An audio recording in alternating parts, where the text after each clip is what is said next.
Sir ये जैसे आप इतना ये थ्रेट्स भी आपको मिलती है, परिवार क्या सोचता है आपका, बच्चे या और लोग मना नहीं करते कि यार रहने दो? सब कुछ करते हैं, जी। लेकिन फैमिली का काफ़ी सपोर्ट मेरे को रहता है। और फैमिली का सपोर्ट मुझे और मेरे जो साथी हैं, दो तीन अच्छे जो मेरे साथी हैं, पूनम चंद भंडारी जी हैं मेरे साथ, हमेशा खड़े रहते हैं। जी। कथुरिया साहब हैं, और एक संस्था हमारी है पब्लिक अगेंस्ट करप्शन, उसके पदाधिकारी लोग हैं।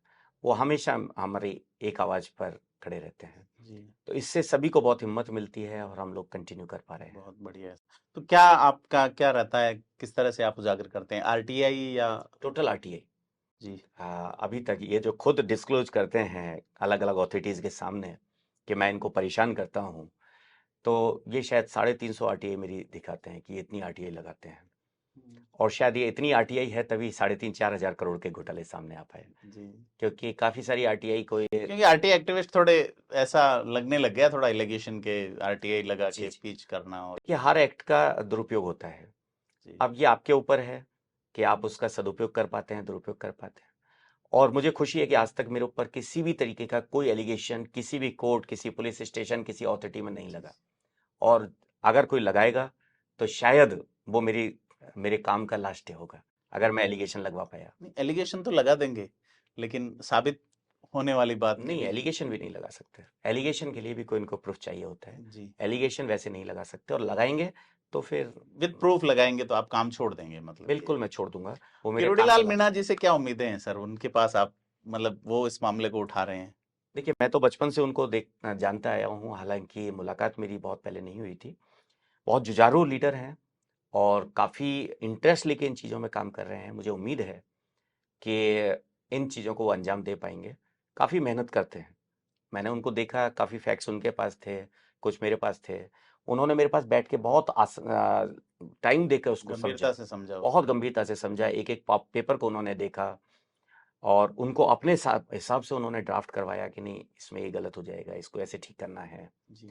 बहुत मेहनत की। मुझे लगता है कि निश्चित रूप से हम लोग अंजाम तो तक अब पहुंचे। मतलब आपके पास एक मजबूत कंधा है, तो बात निकली है, दूर तलक जाएगी लगता है। जी, निश्चित रूप से मीणा साहब का बहुत अच्छा सपोर्ट मेरे को है, जी। और बहुत अच्छा उन्होंने और किसी पॉलिटिशियन ने आपको कभी फोन किया कि आप शर्मा जी बहुत जबरदस्त काम कर रहे हो आप, देखिए या मैं किसी आईएएस ने कहा हो, किसी का जमीर मान लो अभी जिंदा हो, आईएएस आईपीएस के, भाई तुम कर तो नहीं, बढ़िया रहे हो, एक हमारी दो आईएएस मजबूरी। अधिकारी हैं, मैं नाम नहीं लेना हाँ, चाहता। उनको पकड़ ऑन लेंगे, द आप ले रिकॉर्ड तो सर। मुझे याद है, मैं एग्जांपल लेना चाहूंगा, हो सकता है वो सुन रहे हों। भाई अच्छे लोगों की कमी पूरी दुनिया में तो नहीं है सर, सब मैं जगह जब है। कोविड में था तो मैं ऑलमोस्ट गॉन केस था, बहुत सीरियस था। जी। तो एक आईएएस अधिकारी थे, मैंने उनको मैसेज किया था कि सर हो सकता है कि कल मेरा लास्ट डे हो, हम्म। तो अगर मेरे मुद्दों में मैंने ईमानदारी से उठाया है तो प्लीज़ इन पे एक्शन लीजिए। उनका मेरे पास मैसेज आया, all the best, take care. जब मैं वापस घर आया तो मुझे पता चला कि एक फर्जी कंपनी को 4 करोड़ रुपए का पेमेंट होने वाला था, उन्होंने उसको वहीं रोक दिया। और एक दो और लीडर्स हैं, मैं नाम नहीं लेना चाहता क्योंकि राजस्थान का पॉलिटिकल एनवायरनमेंट बड़ा हाँ। उटपटांग है अभी।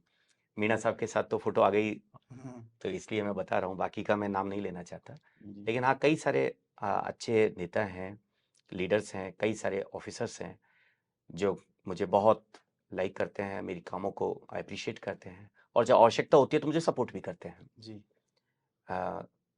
एसीबी में भी पुलिस ऑफिसर्स भी बहुत अच्छे हैं, हालांकि कुछ गलत भी होते हैं, कुछ अच्छे भी होते हैं, हर जगह पर हर तरीके के अधिकारी रहते हैं। बहुत अच्छा सपोर्ट मुझे मिलता है। जी। I am thankful for these people. तो और आप क्या, जैसे कई लोग काम कर रहे हैं तो वो बेचारे फंस जाते हैं, प्रभाव में आ जाते हैं, डर जाते हैं। जैसे अभी मैं आपको एक उदाहरण बाड़मेर का देता हूँ, एक जी पत्रकार हैं, उनको अभी जेल में डाल दिया जी जी कि साहब मुझसे एमएलए ने कहा, और वो लगातार कोई सीडी का प्रकरण उठा रहे थे। जी जी। सही है या गलत वो बात अलग है, पहले उन पे हमला हुआ, हाथ पांव तोड़ दिए गए, वो फिर हाँ भी जी नहीं रुके। जी जी। इसके अलावा एक पत्रकार हैं विवेक श्रीवास्तव, हाँ जी हाँ जी उन पे केस हो गया। जी जी। पॉक्सो का केस कर दिया था हाँ शायद। ना। तो उसमें तो उन्होंने एक ट्वीट किया था कि भाई एक बच्चा है, और हालांकि जो आईटी एक्ट लगा है उसमें वो मेलाफाइड इंटेंशन वाली बात थी नहीं उनका। वो थोड़ा लंबी चौड़ी सी कहानी है जिस पे हाँ, अपन वो मुझे डिस्कस पता करेंगे है उस फिर। बारे में। उसके अलावा पहले भी काफी हुए हैं। जी जी तो सरकारें कोशिश करती है दबाने की। जी जी।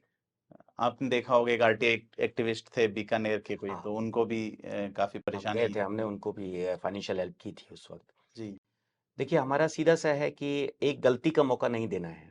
जी। ऐसा कोई भी गलती अगर हम करेंगे तो ये हमारे ऊपर कोई लांछन लगा सकते हैं, कोई एक्शन ले सकते हैं। सीएम साहब कहते हैं कि हर गलती कीमत मांगती है, तो कीमत क्या है वो बताओ सर। नहीं, गलती होगी तब डिसाइड होगा। नहीं, गलती सजा तो मांगती है, सचिन पायलट ने उन्हें करेक्ट किया है। सचिन पायलट कहते हैं कि हर गलती सजा मांगती है, जी जी। और गहलोत साहब कहते हैं हर गलती कीमत मांगती है। तो there is difference between punishment and rate. तो आप क्या सोचते हैं सर? देखिए मेरा ये मानना है कि इस देश के अंदर कई बार कानून व्यवस्था में हाथी निकल जाते हैं, पूंछ अटक जाती है। हाँ, तो जो बड़ी बड़ी गलतियां होती हैं उनको ये लोग भूल जाते हैं। हाँ, जैसे आप अभी विवेक जी का एग्जाम्पल ले रहे थे, हाँ, और जिस ट्वीट की आप बात कर रहे हो, ट्वीट उन्होंने डिलीट भी कर दिया था, जैसा मुझे हाँ, पता चला। शायद पुलिस जी अथॉरिटीज उन्होंने जी कहा, उन्होंने डिलीट भी कर दिया था। जी और एक ब्लर सा कोई इमेज थी जो कि हाँ, उन्होंने ट्वीट कर जी दी जी। थी। तो ये लोग बस ढूंढ रहे हैं कहीं कुछ मिल जाए तो हम इस तरह अंदर डालें कि वापस नहीं आ पाए। हम्म, लेकिन मैं जैसा कह रहा हूँ कि आज तक हमारे ऊपर किसी तरीके का कोई लांछन कोई नहीं लगा पाया। और हमारी ये दुआ है ऊपर वाले से कि हमें ऐसे बनाए रखे ताकि हमारे ऊपर कोई लांछन नहीं आ पाए। काजल की कोठरी में से बेदाग निकले। हाँ, बेदाग निकले। जैसे मैं डीआईटी से निकला हूँ, जी बिल्कुल बेदाग होके निकला हूँ। जी जहाँ शायद 5-6 हज़ार का स्ट्रेंथ होगी, 500-700 लोग मेरे जानी दुश्मन है, तो बचे 4-5 हज़ार लोग मुझे बहुत प्यार करते हैं। जी। अच्छा, तो वो जो कद्दू कटता है उन 500-700 में बढ़ता है। उन 500-700 में बढ़ता है। जी और उन 5-6 हज़ार को तो बेचारों को परेशान ही किया जाता है। उनके जी ना, जी जी ये जो प्राइवेट लोगों के जो अपॉइंटमेंट की बात करते हैं, 4 लाख रुपए तनख्वाह, किसी अधिकारी की बीवी को चली गई, किसी उसके भतीजे को चली गई, हाँ, और काम बेचारे वो नीचे वाले लोग कर रहे जी हैं। जी बिल्कुल। ऐसा अक्सर होता है। इसलिए उन लोगों की प्यार और दुआओं से ही जिंदा है। तो हमने त्रिलोकीनाथ शर्मा जी को आज काफी देर सुना और आपसे जाना कि एक जज्बे से भरा हुआ व्यक्ति जो संघर्ष करता है भ्रष्टाचार को मिटाने के लिए, जो कोशिश करता है कि ईमानदारी से काम करते हुए जनता के मुद्दों को, खास करके जो भ्रष्टाचार से जुड़े हुए हैं, उन पे एक प्रभावी कार्रवाई अमल में ला सकें। तो टीएन शर्मा साहब, हमारे से बात करने के लिए बहुत बहुत धन्यवाद आपको। Thank you. हम फिर कभी रूबरू होंगे आपके और मुद्दों से, और हम दुआ करते हैं कि आप अपने अभियान में सफल हो और ऐसे ही आप थैंक यू। प्रकरणों को उठाते रहें। Thank you. धन्यवाद। Thank you.